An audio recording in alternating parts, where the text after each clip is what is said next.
Whoa ho ho. Employees are fired when they are corrupt or aren't adequately serving their employer or purposely destroying a company. In this case, the employer is the American people because they pay the salaries. They pay the salaries of everyone in the federal government. The Constitution outlines a very simple process to fire the corrupt officials serving in the federal government: impeachment.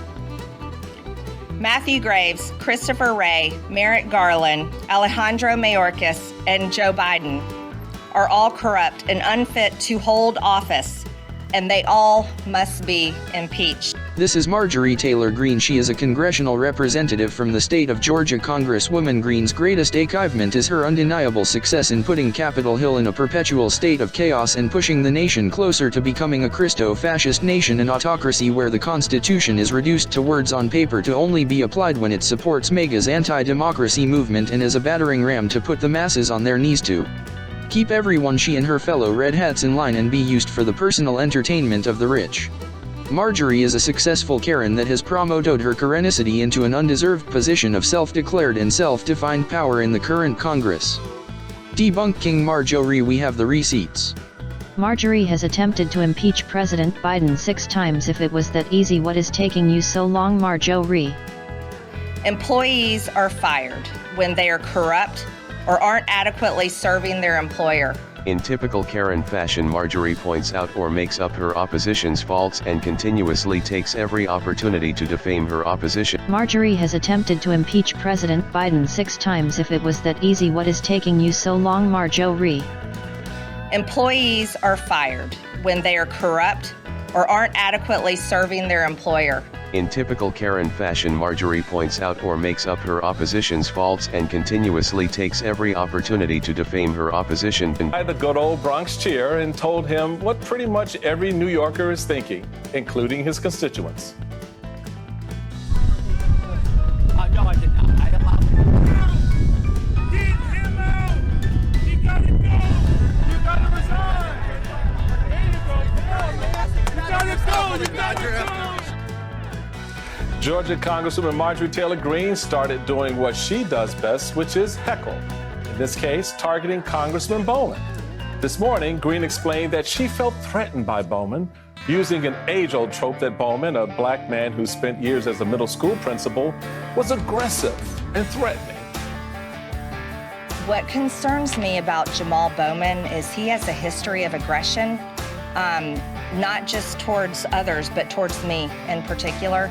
And I'm very concerned about it. On the Capitol steps yesterday, he was the one that approached me. Even CNN reported that.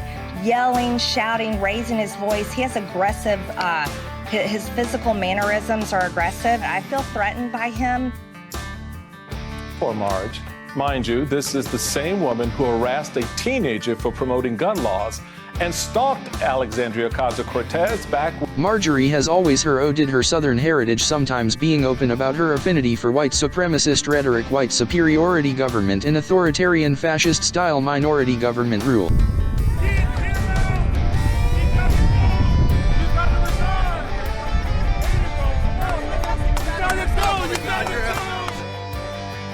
Georgia Congresswoman Marjorie Taylor Greene started doing what she does best, which is heckle.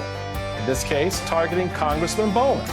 This morning, Greene explained that she felt threatened by Bowman, using an age-old trope that Bowman, a black man who spent years as a middle school principal, was aggressive and threatening. What concerns me about Jamal Bowman is he has a history of aggression, not just towards others, but towards me in particular. And I'm very concerned about it. On the Capitol steps yesterday, he was the one that approached me. Even CNN reported that. Yelling, shouting, raising his voice. He has aggressive, his physical mannerisms are aggressive. I feel threatened by him. Poor Marge. Mind you, this is the same woman who harassed a teenager for promoting gun laws and stalked Alexandria Ocasio-Cortez back when Greene was just a QAnoner spewing nonsense. There is nothing original about Marjorie's Karen is city blaming the black man has been a Southern female thing. Perhaps she is an admirer of Carolyn Bryant Dunham, one of the South's most successful Karens. Carolyn Dunham on the left lied and embellished an incident claiming Emmett Till, a 14-year-old black boy, whistled at her, causing her to fear for her safety. The lies and the social climate of 1955 contribute to the kidnapping and subsequent lynching of the young Mr. Till. Carolyn's husband and brother were arrested but were found not guilty. They latter publicly admitted they did, but double jeopardy was applied. Carolyn also confessed much later in life but never was arrested for conspiracy. The possibility of a black man attacking or raping a poor defenseless white woman has ignited some of the worst racial riots in America.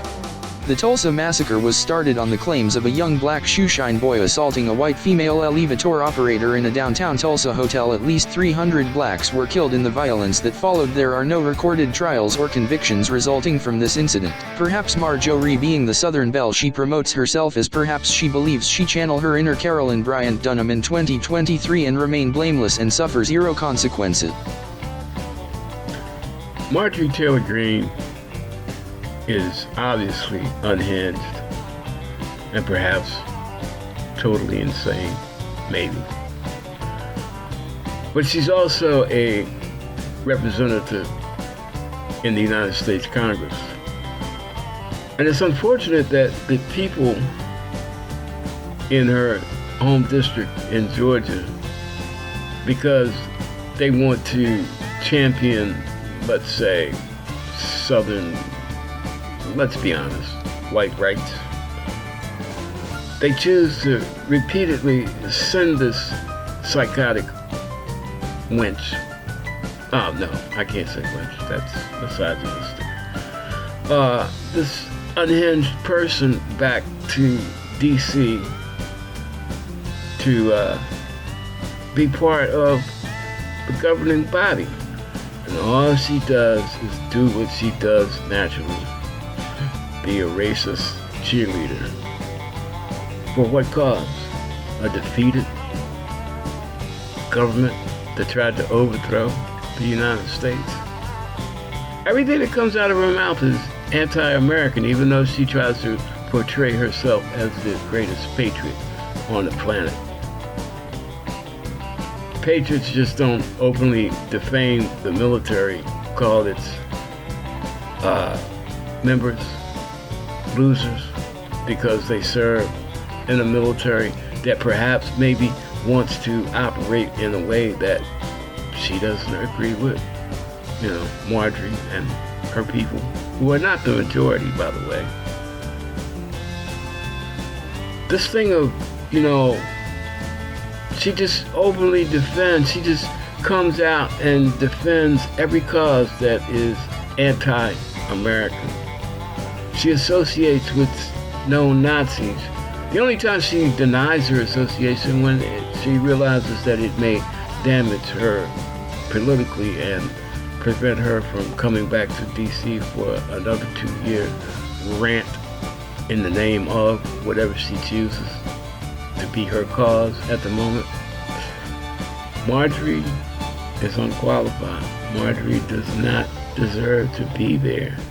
And as long as Marjorie and people like her, Boebert, Gates, Gosar, are there, they're going to do everything they can in their own insane way to tie up the hands of Congress.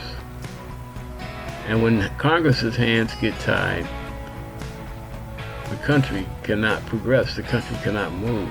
The only thing we can do is either stand at a standstill, which we know that in today's world, any country that does not move forward will not remain stable very long, or take us back to a time that maybe perhaps they are more comfortable with because it agrees with their philosophy of how things should be.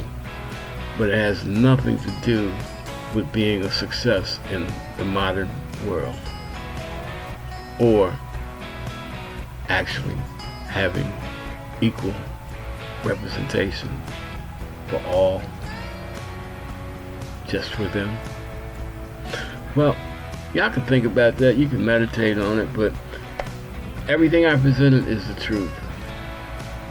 Marjorie Taylor Greene is a hazard. She does not deserve another trip back to the Capitol. She may not even deserve to finish this term. Perhaps, like Marjorie screams for the impeachment of everybody else, maybe the nation needs to find a reason to impeach Marjorie Taylor Greene. Well, peace out and God bless from Uncle Ricky at Uncle Ricky's house.